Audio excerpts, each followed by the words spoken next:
The following is a presentation of New Worker Radio.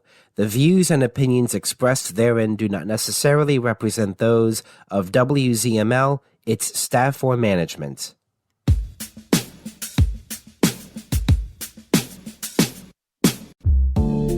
Hello, and welcome to New Worker News on WZML 92.9. My name is Manolis, bringing you national and international updates from a worker's perspective. To begin, here is Yanis with the local news. Thank you, Manolis. Late Monday night, February 17th, a massive inferno erupted at a manufacturing plant in Jenkentown, Pennsylvania. The plant, SPS Technologies Incorporated, manufactures and develops precision metal fasteners and other components, mainly for the military and aerospace industry. At the time of the fire, there were about 60 employees in the facility, all of whom, fortunately, were able to evacuate with no injuries. Just after 9:30 p.m., employees reported to emergency services that an explosion had occurred at the facility. First responders arrived at the scene 10 minutes later, where more explosions occurred. Firefighters worked around the clock to fight the blaze. On Tuesday morning, it was reported that while the fire was still smoldering, it was by and large contained. Luckily, no injuries or deaths were reported, but a major concern is the potential contamination of the local area with toxic chemicals from the plant. Due to the kind of steel manufacturing that SPS Technologies does, the facility holds large quantities of industrial chemicals used in production. Many of these chemicals are considered ignitable, which makes the explosions heard all the more concerning. If these explosions were caused by the ignition of these chemicals, which is likely the case, the local area is at great risk of contamination. 3 toxic chemicals handled by SPS are trichloroethylene, vinyl chloride, and 1,2-dichloroethane.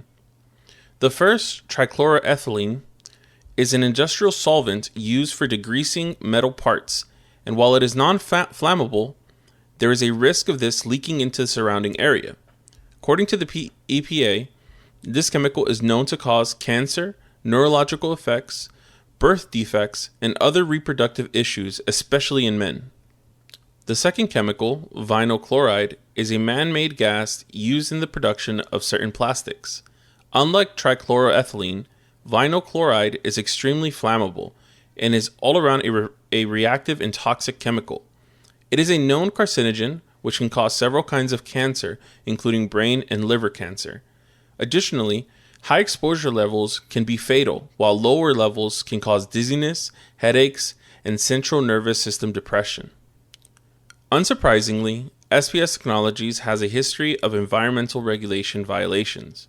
One such violation dates back to 2009, where they were cited by the Pennsylvania Department of Environmental Protections for failing to label storage containers of toxic waste as residual waste, or the type of residual waste that it was. Up until 2010, low levels of trichloroethylene were found in the groundwater under the plant, and up until 2013, so was cadmium.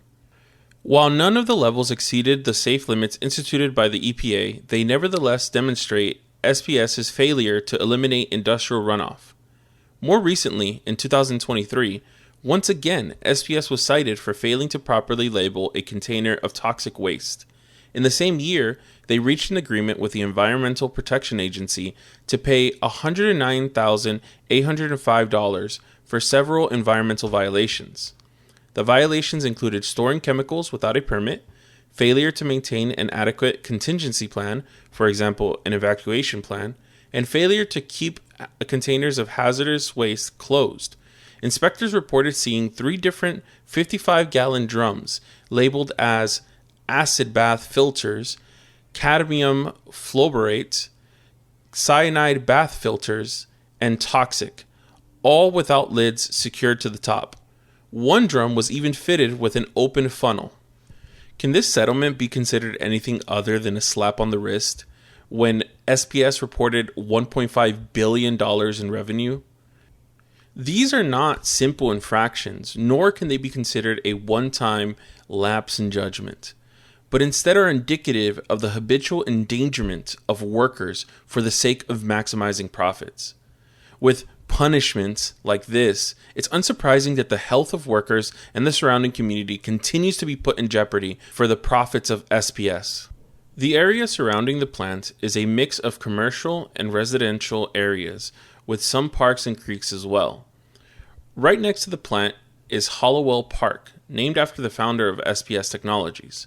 Residential homes are no more than a few blocks away from the facility and are now at risk of exposure to harmful chemicals.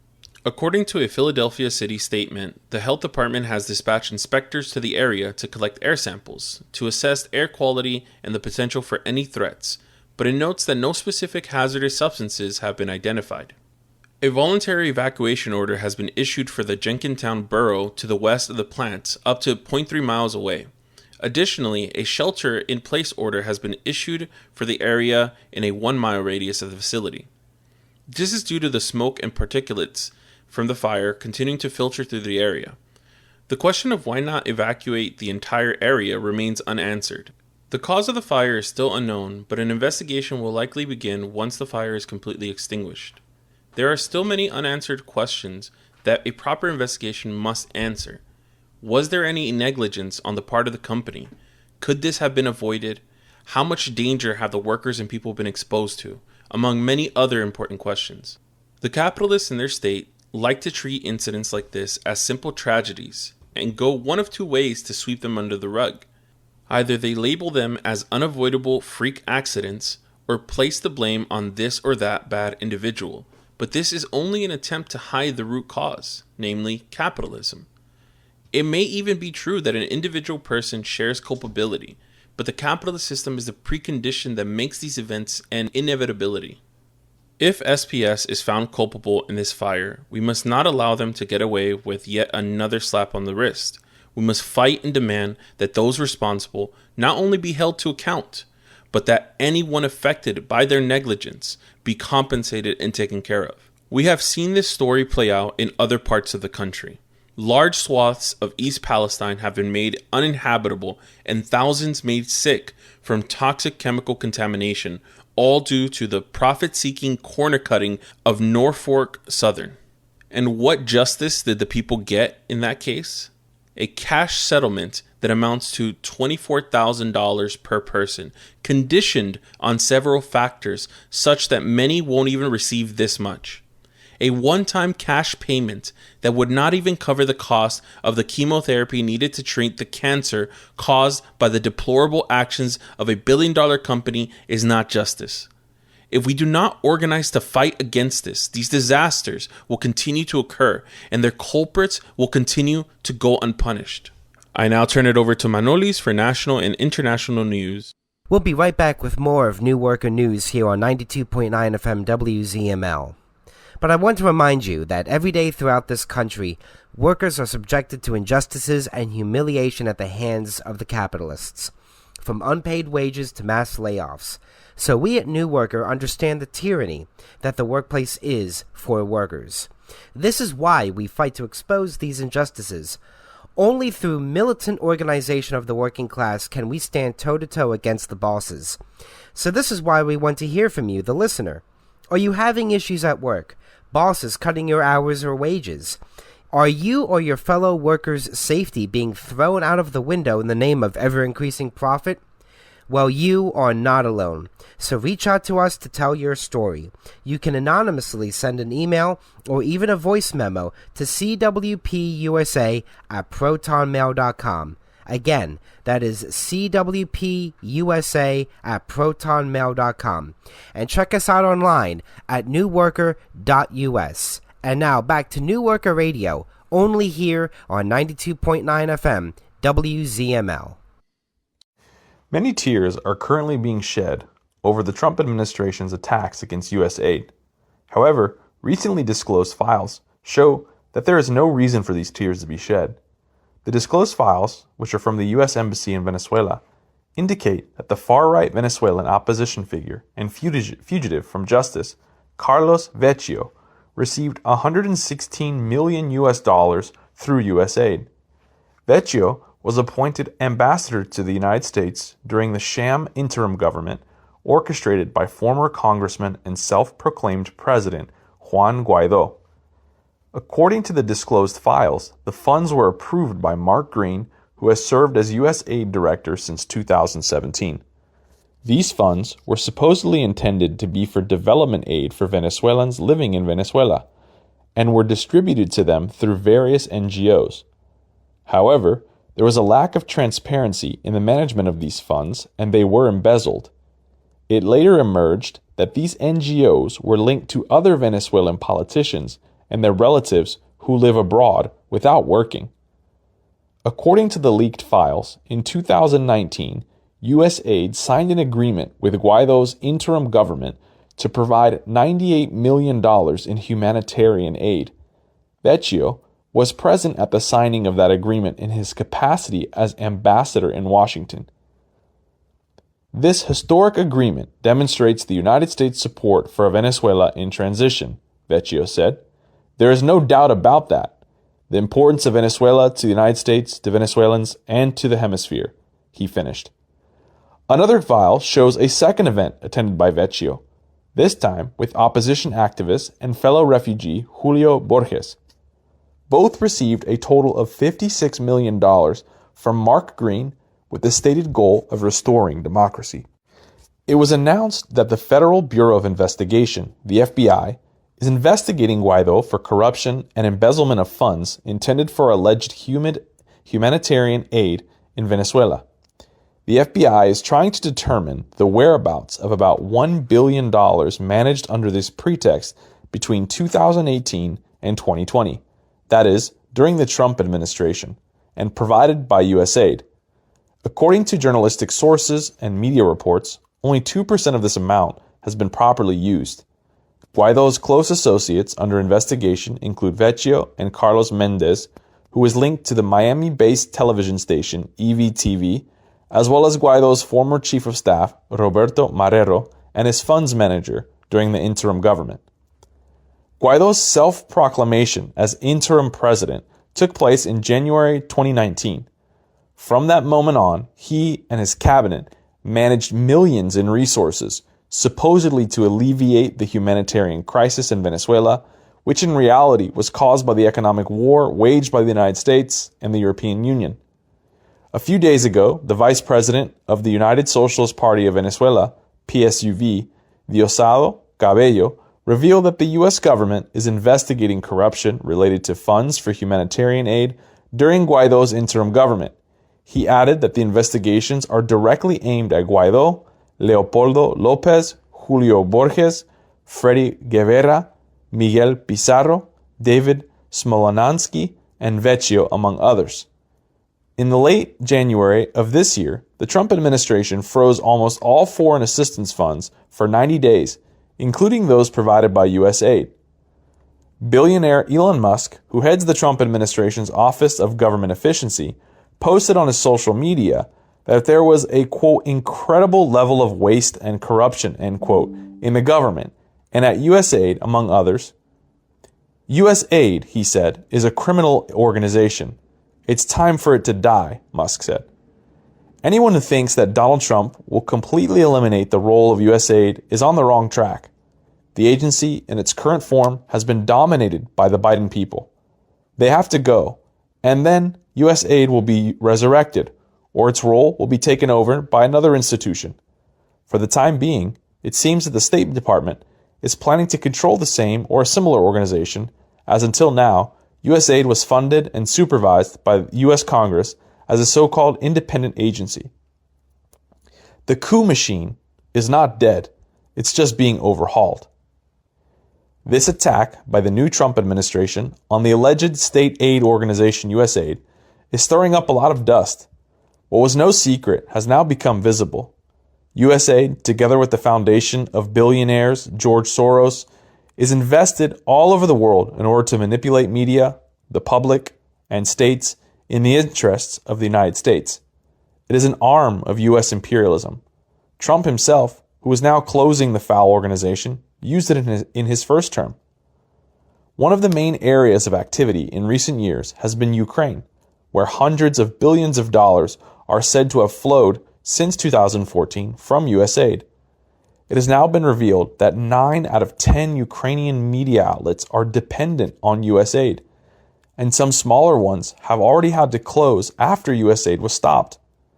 It is no longer a secret that the Ukrainian neo-Nazis were equipped and paid handsomely by the USA in 2014 to spur on the Maidan coup.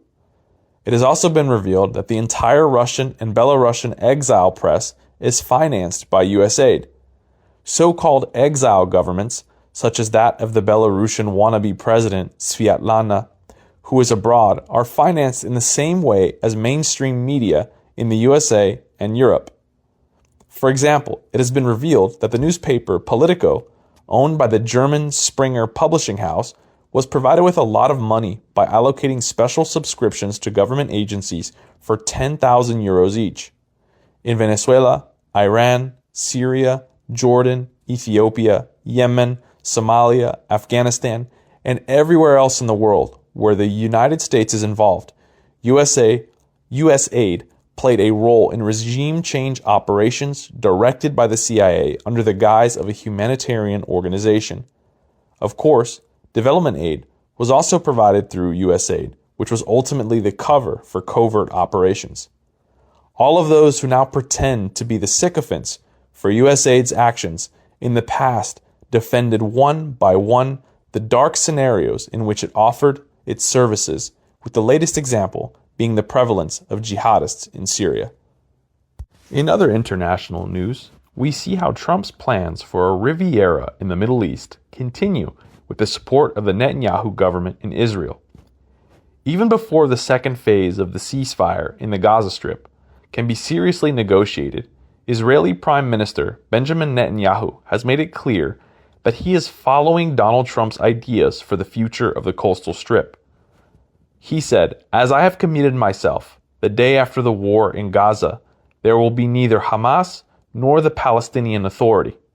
He added that he is committed to U.S. President Trump's plan for the creation of a different Gaza Strip. The Israeli head of government has thus openly declared his support for President Trump's plans to virtually evacuate the Gaza Strip after the war and deport the 2.4 million people living there to other countries. Trump himself has been promoting the idea of transforming the war-torn Gaza Strip into a supposed Riviera of the Middle East for months, while the Palestinians living there are to be resettled in neighboring countries such as Jordan or Egypt. Such a radical reorganization, which can only be implemented with forced expulsions, continues the ongoing breach of international law that Netanyahu's government has long been pursuing. A model that literally disposes of Palestinians and opens up the coastal strip to potential investors can and will never bring peace to the region. Rather, it is an attack on fundamental international rights that violates international law. The civilian population in the Gaza Strip, whose livelihoods have already been ruined by bombings and blockades, is facing the looming prospect of being robbed of their entire existence, while Israel, in alliance with the U.S., is pulling at the levers of regional power. The message is clear. Capital interests and the political ambition to transform parts of the region without regard for the people living there are top priorities for Netanyahu and Trump. Anyone who drives people out of their homes is planning nothing less than a modern version of ethnic cleansing, which, from a humanitarian perspective, belongs in the category of war crimes. All appeals, UN resolutions, and principles of international law are once again being trampled underfoot. Netanyahu's latest statement comes at a time when he himself is under extreme pressure domestically. Right-wing extremist coalition partners are threatening to break off if the ceasefire that has been in effect since January 19 is extended. Netanyahu has been sharply criticized by demonstrators in Tel Aviv for sabotaging a continuation of the ceasefire in order to secure his position of power. They accuse him of further worsening the humanitarian situation in Gaza, which is already catastrophic. The Trump administration's plan to complete ethnic cleansing by expelling its 2.2 million inhabitants from their occupied homeland, as was recorded in a characteristic manner at the meeting held in Jerusalem between Israeli Prime Minister Netanyahu and U.S. Secretary of State Marco Rubio as part of the latter's tour of the region. Both Rubio and Netanyahu also launched coordinated threats against Iran. All this flies in the face of the supposedly peaceful Trump administration, who campaigned on the promise of ending wars. Once more, we see his outright lies. In other national news, at least 12 people have died in the U.S. from floods and rainfall in recent days, where in the so-called metropolis of capitalism, flood control and preventative measures are forced into the logic of business, that is, balancing profit and benefit. Citizens of Kentucky, Georgia, Alabama, Mississippi, Tennessee, Virginia, West Virginia, and North Carolina were put on alert while hundreds of thousands of homes ended up without power. It should be noted that almost all of these states had suffered catastrophic damage last summer from Hurricane Helene. We should also recall that in Tennessee, there was an incident where workers at the Impact Plastics factory lost their lives during the passage of the hurricane, as the employer forced them to work while the factory was flooded. The US and China competition is heating up with a report on defense innovation, which warns that time is running out for the US if it does not integrate artificial intelligence into the armed forces more quickly. The report starts by saying, as the 2022 National Security Strategy states, we are in a decisive decade. Congress and the Department of Defense must seize this opportunity to enact near-term changes that will help give our service members the capabilities they need to defend our country and its interests. With the above words, the prologue of the final report of the Committee on the Adoption of Defense Innovation of the Atlantic Council, one of the largest think tanks in the service of the Euro-Atlantic Bloc, is concluded, which is signed by Mark Esper and Deborah Lee James, former Secretary of Defense and Deputy Secretary of the Air Force, respectively. The issue of the effective utilization of their, so far, technological superiority by the armed forces and intelligence services in order to shield the U.S. in the confrontation with China for primacy in the global imperialist system is a subject of great debate, which flared up with the latest developments in the field of AI. The committee came up with recommendations for Congress and the Pentagon, with an emphasis on 3 key areas. 1, reforming markets. 2, overcoming barriers to innovation and revising the structures for planning, programming. And 3, budgeting new technologies for the needs of the U.S. war machine. The report speaks of a so-called new era in which the United States faces competition from 2 nuclear adversaries at the same time. China, in particular, has built the world's largest military and emerged as an economic power, extending its geopolitical influence far beyond the Indo-Pacific. The committee leaders argue that although the U.S. is leading in many emerging technologies related to defense and security, the U.S. Pentagon is struggling to identify, adopt, integrate, and apply these technologies to military applications. They warn that time is running out against the backdrop of competition with China and Russia, which they say, quote, not only pushes for urgent geopolitical considerations, but also strongly highlights the need for the U.S. industrial base to produce and apply innovative technologies at scale, end quote. The report argues that the procedures implemented by the U.S. Pentagon for the integration of new technologies were designed for an era in which the Department of Defense was the largest funder of global research and development. By 2020, however, the federal government's share of research and development in the U.S. had fallen below 20%, and yet its processes have not adapted to this new reality. At the same time, it is noted by the report that the industrial base of the Department of Defense has shrunk by 40% in the last decade.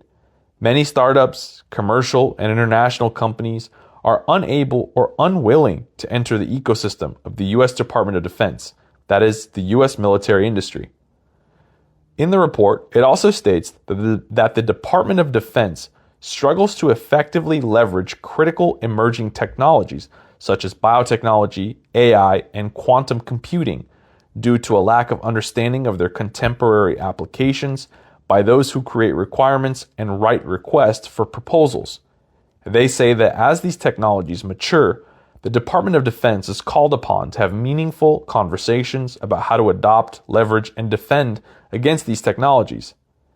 Despite the weakness identified by the Atlantic Council in the integration of new technologies by the U.S. war machine, the marketers of technology groups are working intensively with the U.S. government for this purpose. For example, Microsoft is trying possibilities offered by the development of technology, which are packaged for the needs of imperialist competitions. According to leaked documents, on October 17, 2023, a presentation was organized at an airbase in Los Angeles by companies such as Microsoft, Palantir, and Scale AI. The client was the Pentagon's Office of Digital and Artificial Intelligence. Microsoft's presentation was titled Generative AI with Department of Defense Data. One of the slides, presented by a Microsoft technology expert, detailed numerous use cases for Microsoft Azure OpenAI for the needs of the U.S. Department of Defense and other government agencies. It is important to note that Microsoft has invested $13 billion in OpenAI, the company that developed ChatGPT, to gain access to its capabilities. At the time of the presentation, OpenAI argued that its products were prohibited from being used for military and war uses in the context of the so-called ethical use of AI. When asked to comment on the issue, Microsoft said, quote, "For decades, we have been working with the federal government and the armed forces to achieve their digital transformation goals," adding that, quote, "artificial intelligence is no exception." Last June, Microsoft announced its intention to sell OpenAI's GPT-4 model to unnamed U.S. government agencies, and Bloomberg confirmed that the U.S. Army's Defense Technical Intelligence Center would be experimenting with OpenAI's products. Finally, OpenAI later promoted its defense project on military cybersecurity with the Defense Advanced Research Project Agency. You've been listening to New Worker News on 92.9 FM WZML, your home for local, national, and international news, all from a working class perspective. New Worker News is the official organ of the Communist Workers Platform. If you're a worker, we would like to hear from you. You can reach us at cwpusa@protonmail.com. Again, that's cwpusa@protonmail.com. If you would like more news from a worker's point of view, visit us at newworker.us. You can find weekly articles on events happening all over the country and internationally. If you've enjoyed the program and wish to see more working class reporting, consider donating to our Patreon at patreon.com/New Worker. And thank you for listening to New Worker News on 92.9 FM WZML.